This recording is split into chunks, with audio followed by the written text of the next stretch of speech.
13 to 29 age group వాళ్ళకి కొద్దిగా విషయాలు చెప్తాను. యూత్ యాక్చువల్గా రాత్రిపూట మొబైల్ చూడడం వల్ల, మీరు రోజంతా మొబైల్ చూసినా మీకు ఏ ప్రాబ్లం వస్తుందో రాదా నేను అవన్నీ చెప్పను. రాత్రిపూట మొబైల్ చూడడం వల్ల ఫస్ట్ వచ్చే ప్రాబ్లం ఏంటంటే, మీరు ఎప్పుడైతే ఆ బ్లూ లైట్ మీ కళ్ళ మీద పడుతూ ఉంటుందో అక్కడ ఏం జరుగుతుందంటే, బ్రెయిన్లో నిద్ర రావడానికి మెలటోనిన్ అనే చెప్పి ఒక ఎంజైమ్ ఉంటుంది. అది బ్రెయిన్లో నుంచి రిలీజ్ అయితేనే మనకి నిద్ర వస్తుంది. అది రిలీజ్ అవ్వకపోతే నిద్ర రెడ్యూసింగ్ అంటే రెడ్యూస్ ఆ రేట్ ఎలా పడిపోతూ ఉంటుంది, అంటే నిద్ర రావడం ఆగిపోతూ ఉంటుంది. ఆ మెలటోనిన్ అనేది because of this blue light ఆ మెలటోనిన్ పడిపోతుంది. ఈరోజు చాలా మందికి నిద్ర రావట్లేదంటే, ఎందుకు నిద్ర రావట్లేదు మీకు ఐడియా లేకపోతే మాత్రం సైంటిఫిక్ రీజన్ ఇది ఫస్ట్ థింగ్. రెండోది, బాగా మరుగుతున్న నూనెలో చేయి పెట్టి బాగా కాలిపోయి చర్మం అంతా బయటికి ఊడొచ్చిన తర్వాత డాక్టర్ దగ్గరికి వెళ్ళి, డాక్టర్ గారు నూనెలో చేయి పెట్టాను బాగా కాలిపోయింది ఏం చేయమంటారని అడిగారు అనుకో, ఫస్ట్ ఆయన అడుగుతాడు, బాబు చెయ్యి ఎలా పెట్టావు ఎందుకు కాలిందంటే, బాగా నూనె కాలుతుంటే వెళ్ళి చేయి పెట్టాను సార్ కావాలని, ఏం జరుగుతుందో చూద్దామని. అంత పిచ్చి ఆలోచనలు ఎవరైనా చేస్తారు? నూనెలో చేయి పెడితే అప్పుడే ఇన్స్టంట్గా రిజల్ట్ వస్తుంది కాబట్టి మనం చెయ్యం ఆ పని. మనకి ఇన్స్టంట్గా రిజల్ట్ వచ్చే పనులు ఏవి మనం చేయం, భయపెట్టే పనులు. అంటే పాయిజన్ తింటే అప్పుడే చనిపోతా అని చెప్పి ఇప్పుడు పాయిజన్ జోలికి కూడా వెళ్ళాం.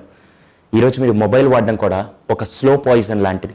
అది ఇప్పుడు ఎక్కడ ఎఫెక్ట్ చేస్తుందంటే, మీ బ్రెయిన్ని, మీ కాన్సన్ట్రేషన్ని, మీ ఫోకస్ని, మీ త్రూఅవుట్ ద డేలో మీ ఎనర్జీని మొత్తం తగ్గించేస్తుంది ఫస్ట్ థింగ్. రెండోది, పేరెంట్స్కి మీ పిల్లలకి మంచి స్కూల్ ఇవ్వాలనుకుంటారు, మంచి ఎన్వైర్న్మెంట్ ఇవ్వాలనుకుంటారు, మంచి బట్టలు కుట్టించాలనుకుంటారు, మంచి సొసైటీలో బతికేలాగా చేయాలనుకుంటారు.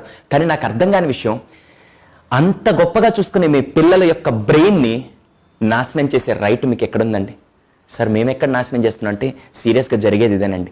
ఎందుకంటే బెడ్రూమ్లోకి వెళ్ళే ముందు ఒక్కసారి ఈ ఛాలెంజ్ యొక్క మెయిన్ థీమ్ ఏంటంటే, before getting in to bedroom make sure that me phone తీసుకెళ్ళి బయట పెట్టి, నిద్ర కంట 1 hour బిఫోర్, లేచాక 1 hour ఆఫ్టర్ మీరు కనుక ఫోన్ తాక్కుండా ఉంటే, ఒక్కసారి ఒక 1 week పాటు ఈ ఛాలెంజ్ తీసుకొని 1 week ఆ యాక్టివిటీ ఒకసారి చేస్తుండండి, మీ బ్రెయిన్ చాలా ఎఫెక్టివ్గా పనిచేస్తుంది. మామూలుగా పనిచేసే దానికంటే మినిమం 0.1% పెరగడం మొదలు పెడుతుంది. అర్థమవుతుందా?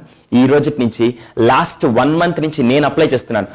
బెడ్రూమ్కి వెళ్ళే 1 hour బిఫోర్ నేను ఫోన్ బయట పెట్టేసి, నేను హ్యాపీగా వెళ్ళి రిలాక్స్ అవుతూ పుస్తకాలు చదువుతూ పడుకుంటాను, లేకుంటే నార్మల్గా మా ఫ్యామిలీతో మాట్లాడుకుంటూ పడుకుంటుంటే మైండ్ చాలా రిలాక్స్ అయ్యి హ్యాపీగా పడుకొని, మార్నింగ్ లేవగానే ఆ ఫోన్ తీసి ఏ నోటిఫికేషన్లు వచ్చాయి ఇవన్నీ చూడకుండా నేను రిలాక్స్ అయ్యి, ఫస్ట్ అది మెడిటేషన్ అవ్వచ్చు, లేకుంటే నా మైండ్ రిలాక్సేషన్ కూర్చొని దాని తర్వాత 1 hour తర్వాత ఫోన్ పట్టుకుంటే, I've seen a tremendous change in myself. ఈరోజు నుంచి హ్యాష్ పెట్టి no mobile into the bedroom.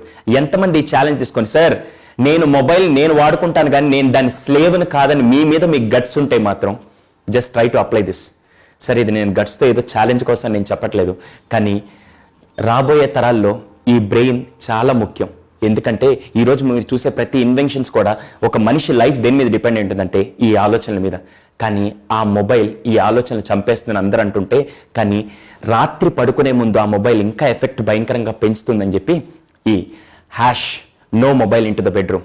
So ఒకవేళ మీరు కనుక చేయాలనుకుంటే మీతో పాటు 5 దీంట్లో ట్యాగ్ చేయండి. నేను ఇప్పుడు నా ఫ్రెండ్స్ 5 దీంట్లో ట్యాగ్ చేస్తాను. ఎంతమంది ఛాలెంజ్ ఇప్పుడు రెడీగా తీసుకునేది అనుకున్నారు చూద్దాం.